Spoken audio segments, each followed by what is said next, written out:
So நேற்று பார்த்தீங்கன்னா தளபதி விஜயை சிபிஐ விசாரணைக்கு கூப்பிட்டுருந்தாங்க. அதுக்காக தளபதி விஜய் நேற்று போயிருந்தாரு. ஸோ சிபிஐ ஆஃபீஸருங்க தளபதி விஜய் கிட்ட நிறைய கேள்விங்க கேட்டாங்க. அது எல்லாத்துக்கும் தளபதி விஜய் கரெக்டாக பதில் சொன்னார். அது மட்டும் இல்லாமல் தளபதி விஜய் தனி அறையில் வச்சு ஆயுதப்படை டிஜிபியும் ஐஜி ஒருத்தரும் தளபதி விஜய் அவர்களை தனியாக ஒரு அறையில் வச்சு விசாரணை நடத்தினாங்க. மொத்தமாக பார்த்தீங்கன்னா 62 கேள்விங்க கேட்கப்பட்டது. அதுலேருந்து எழுத்துப்பூர்வமாகவும் கேள்விகள் கேட்கப்பட்டது. 62 கேள்விகளுக்கு தளபதி விஜய் கரெக்டாக பதில் சொன்னார். எழுத்துப்பூர்வமாக கேட்கப்பட்ட கேள்விகளுக்கு தளபதி பதில் எழுதினார். ஸோ அந்த விசாரணை பார்த்தீங்கன்னா 4 மணி நேரம் நடந்தது. ஸோ அதனால நடுவில் சாப்பிட்ற டைம் வந்துச்சு. அதனால தளபதியை போய் நீங்கள் வேணா சாப்பிட்டு வரதுன்னா வாங்க சார் அப்படின்னு சொல்லி அனுப்புனாங்க. ஆனால் தளபதி போகல. நான் இங்கேயே சாப்பாடு எடுத்துட்டு வந்துட்டேன், நான் இங்கேயே சாப்பிட்டுக்கிறேன்னு சொல்லிட்டு ஸோ அதே இடத்துல உட்காந்து தளபதி சாப்பிட்டாரு. ஸோ அந்த அறையில் பார்த்தீங்கன்னா நம்ம தளபதி விஜய் மட்டும் தனியாக இல்லைங்க, அவர் கூட அவரோட தரப்பு வக்கீல்கள் 4 பேர் கூட இருந்தாங்க. அதாவது விஜய் தரப்புல இருந்து 4 வக்கீல்களையும் கூட கூட்டிட்டு தான் போனாரு. 4 வக்கீல்கள் அப்புறம் சிபிஐ ஆஃபீஸர்களும் இருந்தாங்க. 4 மணி நேரம் சிபிஐ விசாரணை நடந்ததுங்க.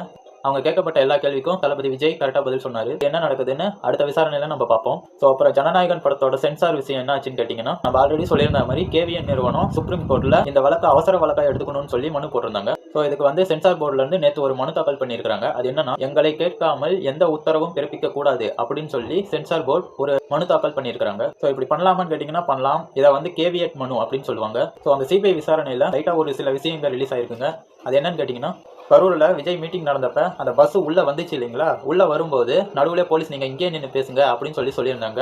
ஆனால் தளபதி விஜய் தான் அந்த கூட்டத்துக்கு நடுவில் விடுங்க, இன்னும் உள்ளே போய் பேசலாம் அப்படின்னு சொல்லிட்டு இன்னும் உள்ளே போய் பேச சொன்னாங்க அப்படின்னு ஒரு நியூஸ் பரவணிச்சுங்க. ஆனால் அது உண்மை இல்லைங்க, அது ஃபேக் நியூஸ். ஸோ இதை எப்படி சிபிஐ கண்டுபிடிச்சாங்கன்னா, அந்த பஸ்ஸில் இருந்த சிசிடிவி கேமராவையும் அந்த பஸ் டிரைவரையும் விசாரிச்சதில் இதை நியூஸ் தெரிய வந்துச்சு.